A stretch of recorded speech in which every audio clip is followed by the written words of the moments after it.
What about my case? Christ, what about my job? That's 2 months severance. You're a good lawyer. You'll be fine.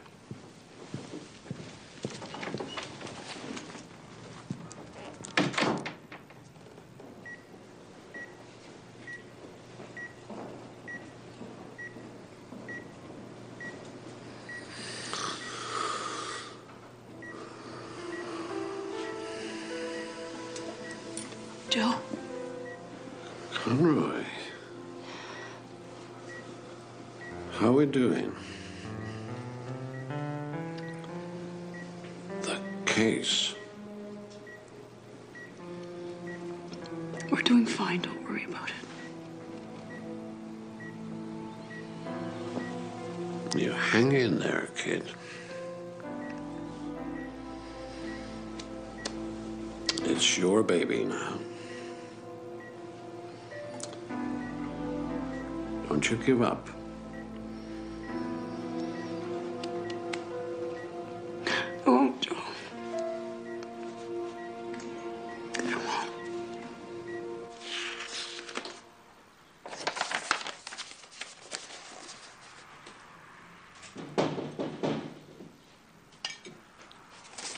Just a second.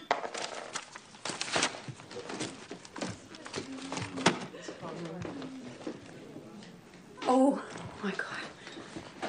Hi. Hi. Oh, this is a surprise. Is this bad time? No, not especially. Come in.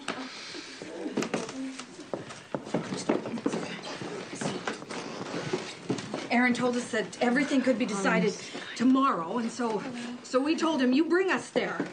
Well, it's not win or lose tomorrow, Ruth. I mean, the only thing that can be decided is that the judge could throw our case out of court. Filthy. Don't worry about it. Hey, don't touch that. Don't touch that. Sorry for the mess. Try to find maybe somewhere to sit. We've been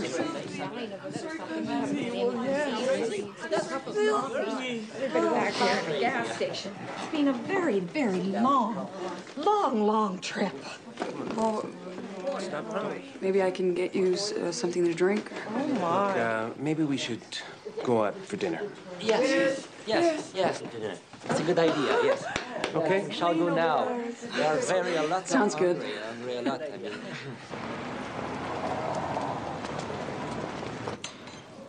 All rise.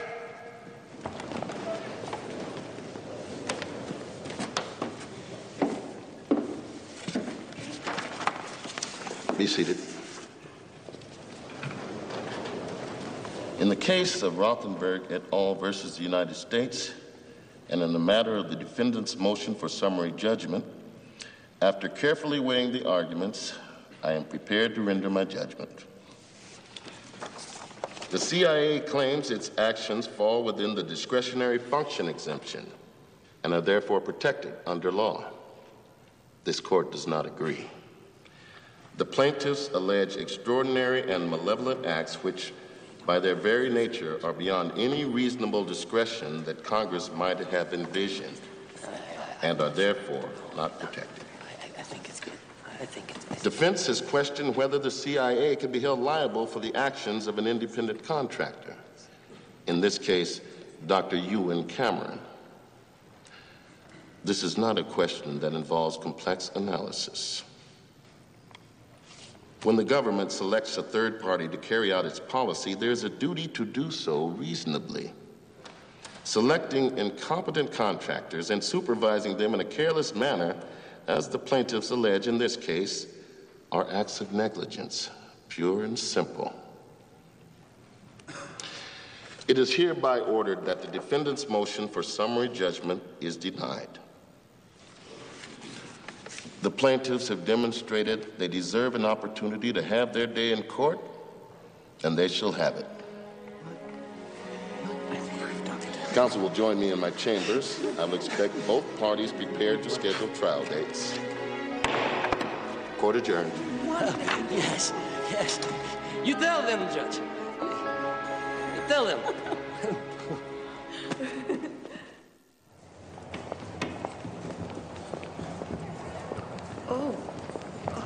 You okay? No, I don't. I don't feel well. I don't know what to say. Oh, you just answer the questions they ask you, that's all.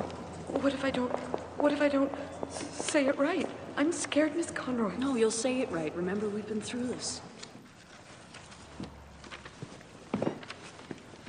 I can't. I don't remember things. I'm not going to be able to do it. You have to do it, Ruth. We're going to trial, okay? Now they have a right to question you. Well, let them question the others. They don't have to question me. They don't. Yes, they do. Now, Ruth, sit. Just calm down. Let's take it back to the time just before you first went to the Allen, say 1952 or 53. You remember those years? Yes. How did you feel about sex at that time? I don't understand. For instance, did you experience orgasms? Objection, irrelevant. This is part of a relevant line of questioning. Answer the question, please, Mrs. Farmer. Did you experience orgasms? No, I don't think so. So you didn't enjoy sex? I guess not.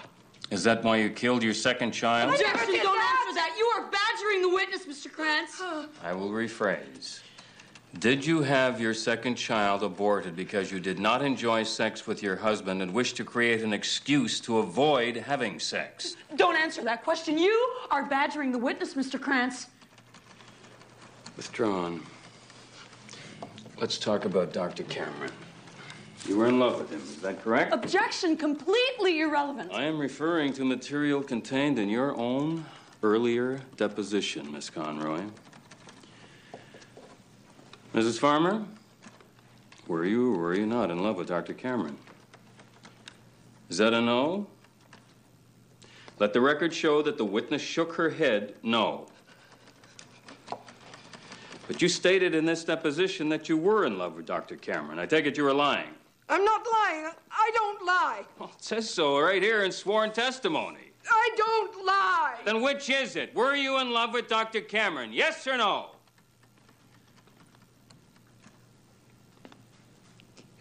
What? Yes. Mrs. Farmer, do you think that being in love with a man who is not your husband is the same thing as being unfaithful? Or worse? All right, that is enough. The session's over. No. Ruth, it's okay. You don't have to do this. Yes, I do. I have to. You said I have to. No, Ruth, it's okay. He's just trying to hurt you. I know that. I know he's trying to hurt me. I lived through Cameron, you bastard. You think you can hurt me. You just try.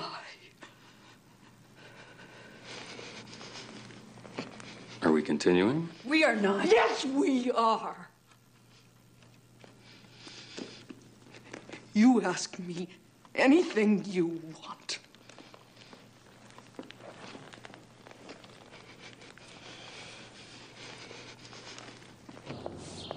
Miss Conroy, Mr. Rouse waiting for you. Thanks. Joe? Joe, you should have seen it. Ruth stood up. I mean, they just hit her with everything, and she just threw it back at them. She is going to kill them at the trial. Not necessarily. I have some news. What? What did they do now? They want to talk settlement. Oh, bullshit. They're stalling. Listen to this. No. The new director called me himself. They're serious this time. Well, no way. It's too late for that. We're going to trial.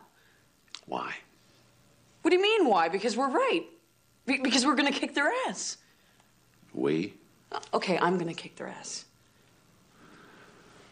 And your clients. What about my clients? Let's say you win. Let's just pretend that you could afford to mount a trial, which you can't, but let's just say you could, and you win. What then? You think the CIA is going to stop there? No. They'll appeal. And if you win again, they'll appeal again and again and again and again until you go broke and give up, and your clients get nothing.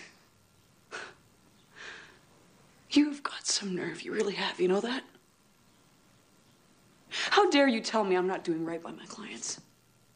My clients, not yours, mine. I mean, that is what you're saying, isn't it? Poor little Jane has gotten in over her head, but not to worry. Hey, here comes the great Joe Rao. And he's going to save the day without getting out of his goddamn bed. No. It's not about that, Conroy. Oh, no? What's it about, Joe? It's about what's right for your clients, just as it always is. And your clients are broke. They're tired. They're dying. They need their money now.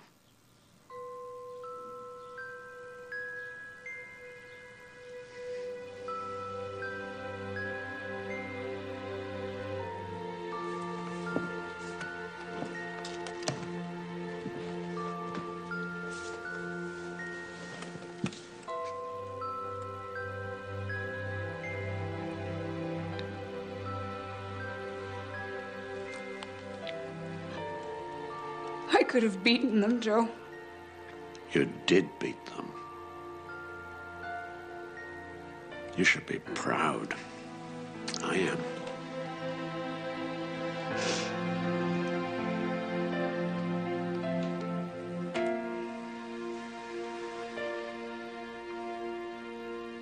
We do something like that. CIA has offered a lump sum settlement of $750,000. Now, that is the most money they can legally pay out without direct intervention from the Attorney General. Okay. And that, well, sadly, is not something that happens. How much is that each? Well, that's about $94,000 for each of the 8 plaintiffs. Yes. Hardly a million. But a hell of a lot more than zero, is it? It's American dollars, right? Oh, yeah, of course. Well, I don't care about the money. I want my day in court. They have to admit what they did. Yeah, well, I care about the money. I need the damn money. No! Everyone must know what they did. You deserve to go back to the loony bins. That's what you deserve. We all have our rights. I deserve my day in court. I have the right. Think about this carefully and try to calm down. Just stop yelling, okay? You have to be Yes, buddy. Please, just